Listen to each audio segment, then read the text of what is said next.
Olha, e hoje nós vamos trazer aqui para o Vida Saudável o tema onicofagia. Uai, o que é isso, né? Calma, gente. É algo bem comum e popular. Só que esse nome técnico e científico que a grande maioria das pessoas, né, desconhece, inclusive eu. Estamos falando aqui do hábito de roer a unha. E vamos entender por que algumas pessoas desenvolvem este comportamento na infância e muitas vezes se estende para a fase adulta. Então, a gente convidou a psicóloga Wendy Salazar para falar sobre isso. Ela já está aqui, olha. E esse hábito, gente, está ligado a questões de ansiedade, não é isso? Wendy, tudo bem com você? Seja bem-vinda aqui novamente ao Vida Saudável. Obrigada, Neyara. Boa tarde a você e a todos os telespectadores que estão nos assistindo. Sim, de fato, a onicofagia é um termo médico e técnico, como você bem falou, que é utilizado para caracterizar o comportamento de roer as unhas. E assim, isso é muito comum entre as pessoas, mas a gente precisa tomar cuidado, porque assim, a onicofagia, ela de fato tem uma causa muito natural em relação aos aspectos emocionais, como a ansiedade, por exemplo. Mas a gente não pode olhar para um comportamento desse descontextualizado. Então, uma pessoa que ela rói as unhas não significa que ela tem um transtorno, um distúrbio mental. Quem nunca, né, em um momento de um jogo, numa novela, em uma série, não ali mordeu as unhas. E a ansiedade é uma emoção natural, né? A gente precisa apenas aprender a lidar com ela para que ela não possa se tornar, de fato, patológica na nossa vida. Tá, mas assim, então... é normal que em algum momento da vida alguém vai roer a unha sob uma tensão, sobre um nervosismo. Então isso é normal. É natural. É natural. Bom, e quando que isso deixa de ser natural? E realmente precisa de um cuidado, de uma atenção especial? A onicofagia ela é caracterizada pelo roer as unhas e a gente precisa tomar cuidado quando isso se torna muito frequente, muito intenso e começa a produzir prejuízos na vida daquela pessoa.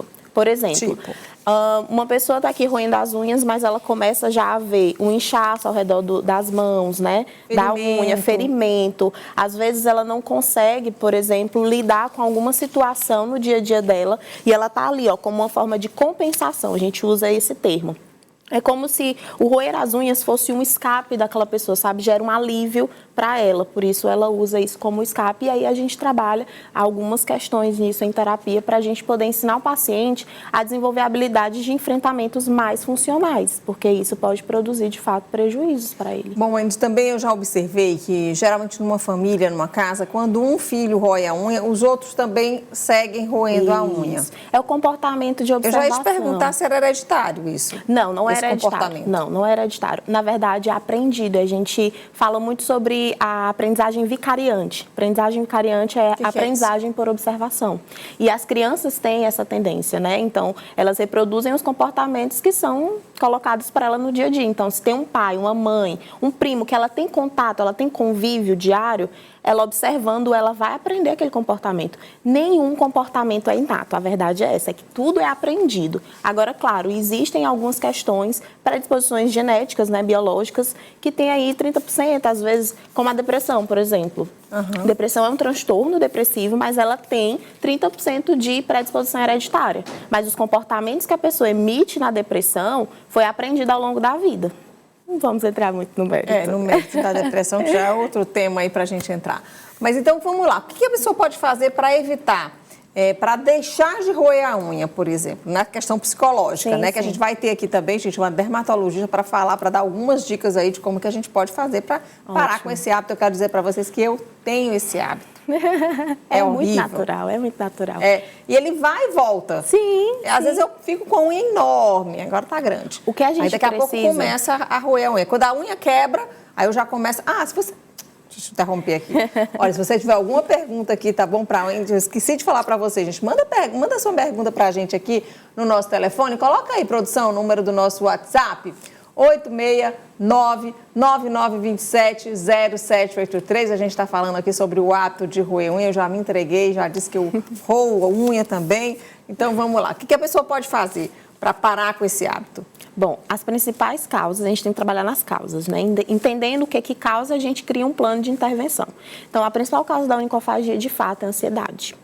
E assim, olhando para a ansiedade, a gente precisa, como eu já falei, entender quando ela passa de natural para patológica. Porque uma ansiedade natural que todo mundo sente, por exemplo, vai fazer uma prova de vestibular, você fica ansioso, você fica nervoso, preocupado, tá tudo bem. Agora, quando isso passa a produzir prejuízos na sua vida, comprometimento, te paralisa, você não consegue fazer, você tem dificuldade, isso pode realmente trazer prejuízos e a gente precisa pensar na psicoterapia como uma alternativa, porque em questões físicas a gente usa estratégias físicas, em questões emocionais a gente usa estratégias emocionais. E falando do roer as unhas, existem várias estratégias que a gente pode fazer. Oriento, né, sempre os pacientes a cortarem as unhas, porque essa pontinha aqui, quando ela fica, dá aquela tentação de querer morder, né? Então, sempre manter as unhas bem baixinhas. Isso que eu estou falando é muito paliativo, né? Porque eu estou falando de uma questão que tem causa emocional também. Então, quando eu estou falando sobre manter as unhas aparadinhas, é nesse sentido, é paliativo. Mas eu preciso entender o que está por trás dessa ansiedade. Né? Então, geralmente vai tratar primeiro no consultório, com a terapia, Exatamente. vai trabalhar a ansiedade, porque, né? na verdade, o roer as unhas, ele é um sinal de que existe algum desajuste. Por quê? Porque ele é o escape, ele é um alívio que aquela pessoa utiliza para poder trazer, digamos, um certo bem-estar emocional. Ela não está sabendo lidar com o desconforto. Você fala ansiedade, eu falo em nervosismo. Às vezes está nervosa, isso. Aí começa. Uma tensão. Uma tensão, tá tensa, aí começa a roer a unha. Preocupação excessiva. Preocupação excessiva. Tudo isso, quem tem esse hábito vai desencadear. É muito natural você olhar para os comportamentos de alguém que sofre com ansiedade e você observar esse sinal. Existe uma diferença entre sinal e sintoma.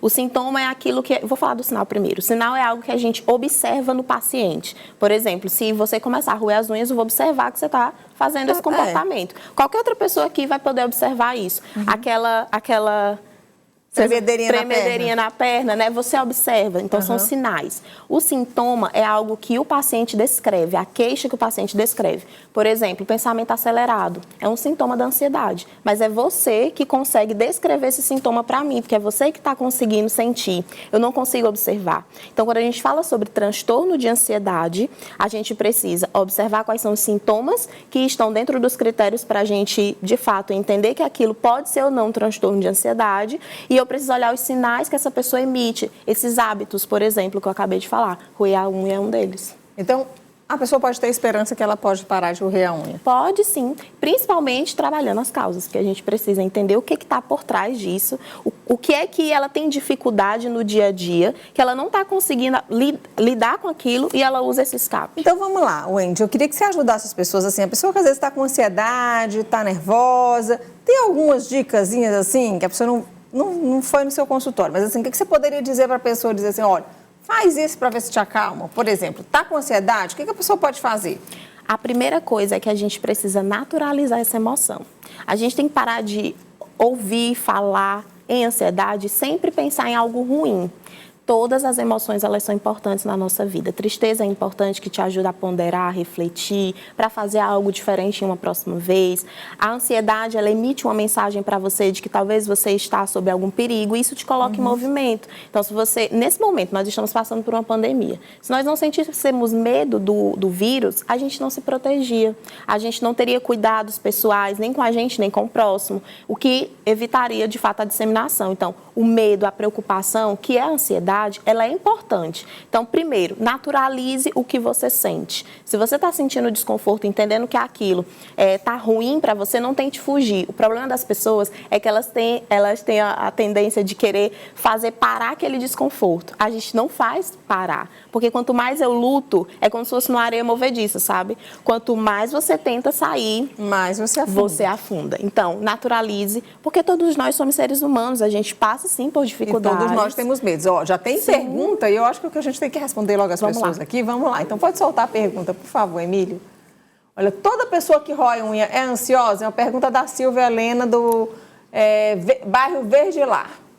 Bom, não dá em terapia pra gente sempre falar as palavras sempre, nunca. Tudo depende. Acho que na vida da gente, a gente não deve, nunca a gente deve dizer, nunca eu vou fazer isso. É verdade. Né? Porque a gente está falando sobre pessoas, né? Então nós somos seres dinâmicos, a gente não consegue, assim, programar e deixar daquele jeitinho. Não, somos dinâmicos, mas Posso dizer que é muito provável que uma pessoa que tem o hábito de roer as unhas recorrentemente, ela pode sim ter ansiedade. E aí é aquela questão, ter cuidado para que essa ansiedade não seja diagnosticada como transtorno.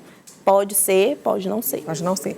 Olha, inclusive a gente fez umas cartelinhas aí de dicas de parar de roer unha. Coloca aí, por favor, no ar. Olha, dicas para parar de roer a unha. Manter as unhas bem cortadas e lixadas, é aquilo que você falou, Sim. né? Isso para mim serve bastante. Pintar as unhas com esmalte especial. Se for aquele do gosto ruim, é ótimo. E aqui eu queria pontuar algo, a dermatologista que vem após mim pode até explicar melhor. Quando a gente fala sobre colocar algum esmalte especial com gosto desagradável na unha, a gente tem que ter cuidado porque alguns elementos desse esmalte podem gerar alergia na pele. Então, a gente precisa ter cuidado e é bom orientar para que as pessoas busquem um dermatologista para procurar a produção desse esmalte. A dermatologista vai entrar. Sim. Vamos lá, solta só para eu pontuar aqui, por favor. Se distrair com uma bola anti-estresse, mascar chiclete, investir em um hobby, fazer uma alimentação equilibrada. Gente, a alimentação equilibrada é tudo que a gente vai pesquisar, todo mundo diz, a alimentação equilibrada. Aplicar unhas falsas ou em gel. Então, assim, vamos colocar essas dicas depois também, quando a dermatologista estiver aqui, que ela pode comentar. E aí, pode seguir aí, por favor, as consequências de roer a unha. A gente também tem uma cartelinha como esse, olha. Surgimento de ferimentos na pele e nos dedos. Acho que eu vou deixar essa cartelinha para dermatologista. Vamos fazer isso, então? Sim. Vamos deixar para a dermato que vai vir para falar com a gente sobre isso? Coloca outra pergunta, por favor, Emílio, que eu sei que a gente já tem pergunta dos telespectadores. A gente já tem que encerrar? A gente já tem que encerrar, gente. Tem uma vozinha do além que fala comigo aqui que diz que eu já tenho que encerrar. Então é isso, ó. Muito obrigada aqui pela sua participação, tá bom? Gente, a gente vai continuar falando ainda sobre esse tema com a dermatologista que a gente convidou, tá bom? Combinado? Obrigada, viu, Amy? Obrigada a você. Prazer tê-la aqui novamente, tá?